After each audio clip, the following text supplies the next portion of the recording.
Culture کے حوالے سے بڑی تیزی سے ڈسکشن کریں. یاد رکھیں پوری دنیا میں جو کلیش آف سویلائزیشن ہے, کلیش آف سیکٹس ہے, کلیش آف ریلیجن ہے, اس کو ہمیں بالکل کنڈم کرنا ہے. ہمیں لے کے آنا ہے لوگوں کو ڈائلاگ کے نام سے. کسی کا بھی قتل عام, کسی کے خلاف بھی ایک دہشت گردی والا کام جو ہے وہ قطعاً صحیح نہیں ہے.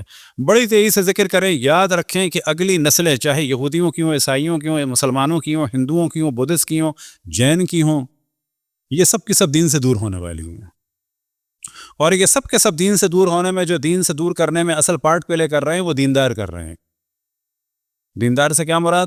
جو دین کے نام پہ شدت کرتے ہیں. میری جب بھی گفتگو ہوئی یہودیوں سے, عیسائیوں سے, ہندوؤں سے, سکھوں سے, سب سے میں نے کہا یہ جو نفرتیں ہیں اپنی اپنی حد و حدود میں رہیں. یہ ایک دوسرے کے لیے جو نفرتیں اور قتل عام کا سلسلہ, یاد رکھیں آپ کی نسلیں یہ کہیں گی کہ وہ جو لوگ کہتے تھے the religion is the perfume for the people mind, وہ غلط کہتے تھے. religion is the poison for the people life. اگلی نسلیں ہماری یہ کہیں گی. ظہور سے پہلے یاد رکھیں کہ ایسا نہ ہو کہ جو ادیان کی شدت ہے, اور ساری شدت دین کی جو ہے کس کے نام پہ ہے؟ اللہ کے نام پہ. مسلمان کیا کہہ کے پھٹ رہے ہیں؟ یا ابلیس کہہ کے؟ نہ, یا اللہ کہہ کے. البتہ یاد رکھیں اس اسلام کا تعلق ہم سے نہیں ہے. ہم ہیں اسلام محمدی, یا علوی, یا فاطمی, یا حسنی, یا حسینی, یا سجادی, یا باقری, یا جعفری, یا موسوی, رضوی, تقوی, نقوی, عسکری اور مہدوی کے ماننے والے. نہ ہمارے یہاں تکفیریت ہے, نہ ہمارے یہاں قتل عام ہے, ڈائلاگ ہے. اور یہی کلچر بنائیں اور کھل کے کنڈیم کرنا چاہیے. قتل عام خصوصاً انڈیا میں کسی کا بھی صحیح نہیں, ساری دنیا میں کہیں صحیح نہیں. پاکستان میں جو ہو رہا ہے ہندوؤں کے ساتھ قطعاً غلط ہوا. عیسائیوں کے ساتھ جو ہو رہا ہے آسیہ بی بی کے ساتھ یا بچیوں کے ساتھ کسی کے ساتھ قطعاً غلط ہے. قائدیانیوں کے ساتھ ہو رہا ہے. لوگوں کی ضرورت نہیں ہوتی اس ممبر سے قائدیانیوں کی بات کریں. ہم قائدیانیوں کے عقائد کی بات نہیں کر رہے, ہم ان کے عقائد کے خلاف ہیں. لیکن ان کے کسی بھی بچے کے قتل عام کے فیور میں یاد رکھیں نہ اللہ ہے نہ رسول ہے. ڈائلاگ, اس بچے کا کیا قصور, اس جوان کا کیا قصور. بالکل اسی طرح سے ذہن میں رکھیں کہ بہت بڑی تعداد عیسائی ہوں, یہودی ہوں, مسلمان ہوں, جو بھی ہوں, ان میں بہت بڑی تعداد جو ہے اس پر حجت تمام نہیں ہوئی ہے.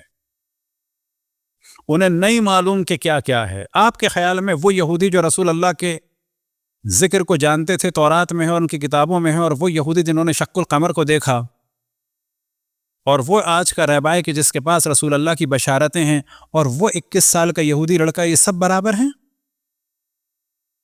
یہ سب برابر ہیں اللہ کے نزدیک؟ یعنی اللہ کے نزدیک وہ کہ جس کو رسول اللہ کی حقانیت کا علم ہے اور یہ 21 سال کا بچہ سب برابر ہیں؟ ایسا نہیں ہے.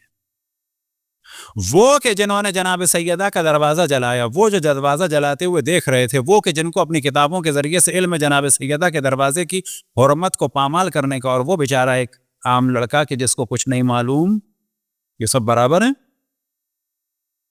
لہٰذا میں تو واقعا مذہبی ہونے کے باوجود بھی جتنی دوستی چاہے ہندوؤں سے, عیسائیوں سے, یہودیوں سے, سنیوں سے, ہمارے اکثر دوست سنی ہیں, اور مجھے سب ایسے لگتا ہے سب ہمارے جیسے ہیں. یقین جانے کوئی فرق نہیں ہے. وجہ کیا ہے کہ ان کو پتہ نہیں ہے. ہمارا کام ہے محبت کے ساتھ ان کو بتانا. اب جیسا کہ ہم بتاتے ہیں تو بعض لوگ کہتے ہیں کیوں بتا رہے ہیں, کیوں نہ بتائیں, ہم ذبح ہو رہے ہیں ہم نہ بتائیں. یعنی ان کے یہودی صفت علماء, یہودی صفت علماء سے کیا مراد کہ جو حق کو چھپاتے ہیں, وہ ہمیں قتل کروا رہے ہیں تو ہم ان کے راز کھول کے ان کو نہ بتائیں. یعنی ہم قتل ہوتے رہیں, ہم ان سے بھیک مانگیں, ہم ان کے دروازے پہ جائیں کہ ہم سے اتحاد کرو؟ ایسے نہیں ہوتا. سارے مسلمانوں کا احترام ہے, سارے ادیان کا احترام ہے, لیکن لمیٹیشن کے ساتھ جو ہم نے کل بھی عرض کیا. بس اللہ سے کانٹیکٹ فریکشن آف سیکنڈ میں. ایک اور کام کے جو انجام دینا چاہیے, یاد رکھیں جب بھی موقع ملے, نہ غسل کی ضرورت, نہ وضو کی ضرورت, نہ قبلے کی ضرورت, نہ کسی اور کی ضرورت, نہ بولنے کی ضرورت, نہ چہرہ بنانے کی ضرورت. آپ آرام سے بیٹھیں. بعض دفعہ انسان ایسے کر لیتا ہے, اس کی بھی ضرورت نہیں. اللہ کا تصور کریں, اس سے معافی مانگیں. بعض دفعہ انسان بول نہیں پاتا, آفسوں میں بولے گا, لوگ کہیں گے شاید سائیکو کیسے نوکری چلی جائے گی, یہ شاید ادھر ادھر ہوا میں باتیں کر رہا ہے نا.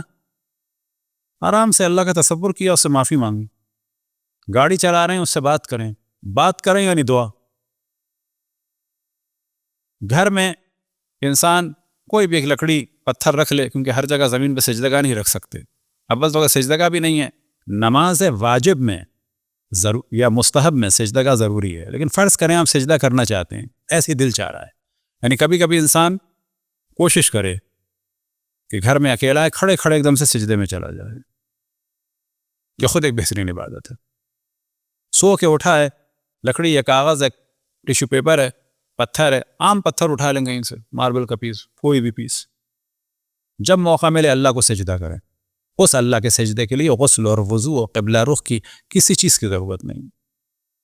خود بخود جو ہے ایک عشق ڈیولپ ہوگا. خدا یہ چاہتا ہے کہ ہم اس سے بات کریں.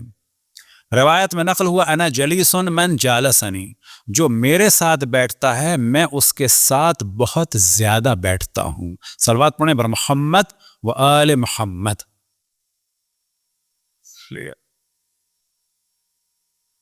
انسان معاف نہیں کرتے، اللہ کا دروازہ کھلا ہوا ہے، بے شرط یہ کہ اگر اللہ کے حقوق ہیں تو وہ معاف کر دے گا. بندوں کے حقوق ہیں تو مشکل ہے. لہٰذا بہت ہم صاف بات کرتے ہیں. بعض دفعہ لوگوں کو لگتا ہے کہ بعض ہم سے کہتے ہیں بہت براڈ مائنڈ ہو جاتے ہیں. میں نے براڈ مائنڈ یہی دین ہے. میرے نزدیک ایک بدتمیز قسم کا شیعہ سید برا ہے، اگر شرابی ہو تو بہتر ہے. اور اگر شراب کی تائید ہو رہی ہے نا، شراب کی تائید نہیں ہو رہی. شراب گناہ کبیرہ ہے، بچنا چاہیے، لیکن اس شرابی سے بدتر مومن کی توہین کرنے والا ہے. لوگ اس کو نہیں سمجھتے. المؤمن اعظم حرمتا من کعبہ، مومن کی عزت جو ہے کعبے سے زیادہ ہے. شراب کی تائید نہیں ہو رہی، یاد رکھیں. قطعاً گناہ ہے، گناہ ہے، گناہ ہے، گناہ کبیرہ ہے، گناہ ہے کبیرہ ہے، گناہ ہے کبیرہ ہے، لیکن اس کا تعلق اللہ سے ہے. مومن کا تعلق، مومن کی توہین کا تعلق کس سے؟ مومن سے ہوتے ہوئے اللہ تک ہے. اس کو اللہ معاف کر دے گا، اس کو نہیں معاف کرے گا. یاد رکھیں.